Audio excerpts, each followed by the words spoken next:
જય ભીમ દોસ્તો, સ્વાગત છે મારી યુટ્યુબ ચેનલમાં. દોસ્તો, કાલે જે મનસુખભાઈ રાઠોડની જે મનુભાઈનો જે કોલ રેકોર્ડિંગ વાયરલ થયું હતું, જે મેં મારી ચેનલ ઉપર ચડાવ્યું હતું, તો મિત્રો જે મનસુખભાઈના ગાળીનું વર્તન કર્યું હતું, તો આજે મેં મનુભાઈને ફોન કર્યો અને મેં મનુભાઈને કીધું કે તમારે આવી રીતે મનસુખભાઈ સાથે તમારે ગેરવર્તન ન કરે, ગાળી ન બોલા. તો તે એવી રીતે કહેવા માંડ્યા કે મેં નથી ગાળી દીધી, પેલા એને શરૂઆત કરી, આને તેને બધા ફાંકા મારે છે. ને મેં કર્યો તો ફોન, તો મિત્રો મનુભાઈએ જે વાત ન કરી કે આમાં હું ચાલુ ગાડી હશે એમ કરીને ફોન કાપી નાખ્યો. તો મિત્રો આ રેકોર્ડિંગ હું મારી ચેનલ પર મૂકું છું, સાંભળજો. અને તમારું શું કહેવાનું છે કહેજો, અને આ વિડીયો શેર કરી દેજો મિત્રો, અને કોમેન્ટ કરી દેજો, અને લાઈક કરી દેજો, અને સબસ્ક્રાઇબ કરી દેજો. સાંભળો મિત્રો આ કોલ રેકોર્ડ. જય ભીમ, નમો બુદ્ધાય.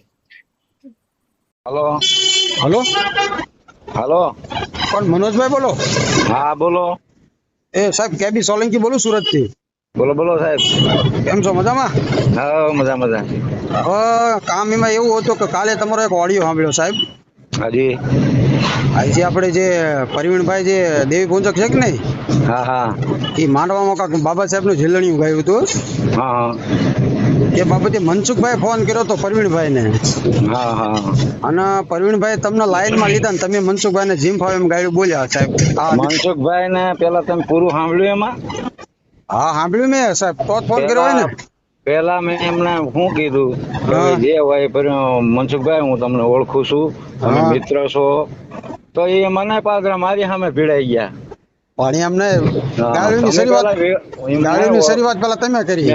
મેં મારી પાસે મુદ્દો એ હતો કે ભાઈ હા. પાણી પીવે નહીં કે ખાય નહીં હા. કે આપણી સમાજ નું કઈ ખાતો નથી, તો એને પ્રોગ્રામ જ મળ્યો આપો છો.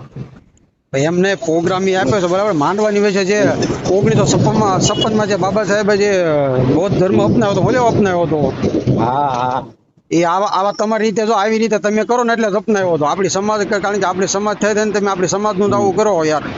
તમે કદાચ સમાજનું આમાં ક્યાં ખરાબ કર્યું મેં કઈ?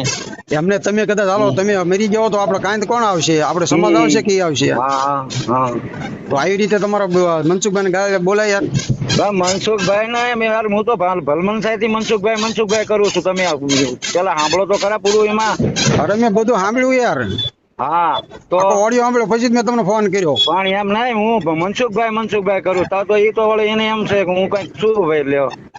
હવે મનસુખભાઈ કામ સારું જ કરે છે, 18 વર્ષનું કામ કરે છે પણ મનસુખભાઈ. આપણે ક્યાં ના પાડીએ છીએ?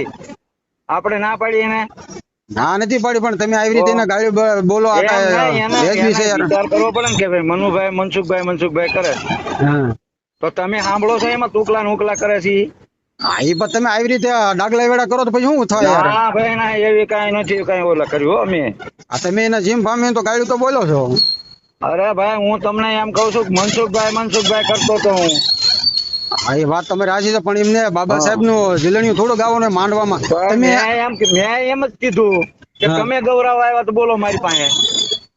મનસુખભાઈ ને મેં ખુદ નહીં એમ કીધું કે તમે ગૌરવ આવ્યા તો મારી પાસે બોલો. એમ નહીં. એમને પાલન દાદા ના હડમતિયા જયારે રાવટીમાં પ્રોગ્રામ હતો ને ડાકલેમન નો, હા. એ દી મનસુખભાઈ ખુદ ગૌરવ આવ્યા હતા. મેં કીધું મને નથી આવડતું ભાઈ. એમને ઈ જે પેલા ગાતા હતા એ ગાતા, પણ અત્યારે તો ઈ અત્યારે આપણી સમાજ નું જોવાનું ને યાર. તમે જીમ ફાઈમ ગાડી બોલો, તમે એમને તમે માતાજી તમે કલાકાર છો. ખરાબ કીધું આપણે એમને તમે કલાકાર છો. સમાજ નું કોઈનું ખરાબ નથી કીધું. હું તો સમાજ ને એમ કઉ છું કે એવડા નથી પીતા ખાતા હું લાવીને બોલાવો છો. એમને તમે અત્યારે કલાકાર છો કે નહીં? તમે રાવળ દેવ છો બરાબર. તમે માતાજીના કે ઓલા તો ગાતા હશો ને તમે? હા પ્રોગ્રામ કરું. પ્રોગ્રામ માતાજી નામ તો તમારા મોઢે આવતું છે ને? તો હવે ઈ જ મોઢે તમે પાછું ગાયું બોલો. એટલે હા, એ શોભો યાર. મનસુખભાઈ તમે જીમ ફાઈમ કરી, મારો ફોન નતો કરો, પણ આ તો મેં કાલે ઓડિયો સાંભળ્યો કે નહીં, એટલે મેં તો ફોન કર્યો આજ. મેં તો મનસુખભાઈ જીમ એમ ગાડી દીધી એટલે મારે તમને ફોન કરવો પડ્યો. એટલે મનસુખભાઈ 18 વર્ષના કામ કરે છે ભાઈ. હું ક્યાં ના પાડું છું ભાઈ? તો તમારી ગાળી ન દેવાય ને યાર. તો તમારો માફી માંગી લો મનસુખભાઈ ની. હું લેવા પણ તમે એને ગાળ કેવી દીધી છે મા બેન? પણ એને હું લેવા માફી માંગુ હું? માફી તો તમારે માંગવી પડશે ને, તમારા સમાજના ફોન આવશે ને તમે આવી રીતે. ના ભાઈ હોય એવું કઈ નથી નવરાય આપડે હો.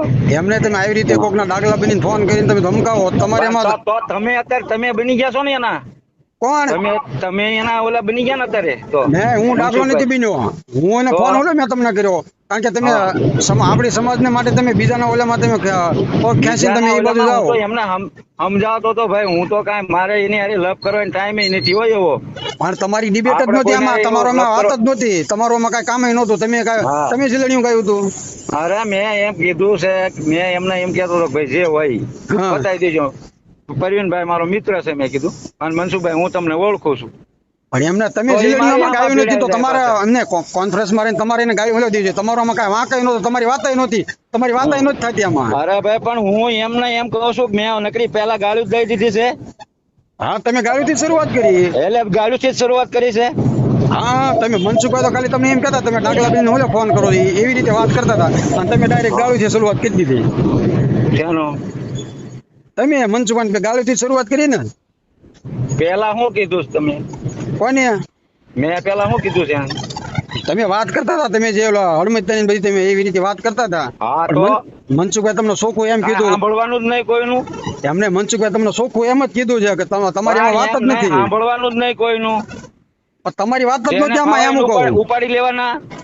સમાજે હું ઠેકો આપી દીધો કોઈને? ઠેકો જ આપ્યો છે ને ભાઈ. બાબા સાહેબ આવી રીતે તમે માનવામાં આવી રીતે જીલણીયા ગાવ થોડું કઈ શોભે. પણ એ ગૌરવ જ ગાયું હોય ને વાલે ગૌરવ જ મળે જોઈએ. એ ગૌરવ પણ ફોન કોને કર્યો તો મનસુખભાઈ? તમને કર્યો તો પ્રવીણભાઈ કર્યો તો? અરે હું તો સમજાવવા કોશિશ કરતો હતો ભાઈ. તમારે સમજાવે, તમારા લાઈન માં આવે જ ને, તમારે આવીને તમારે આવી ગાડી બાડી બોલાય જ નહીં. ફોન કરું. એ હા. હા.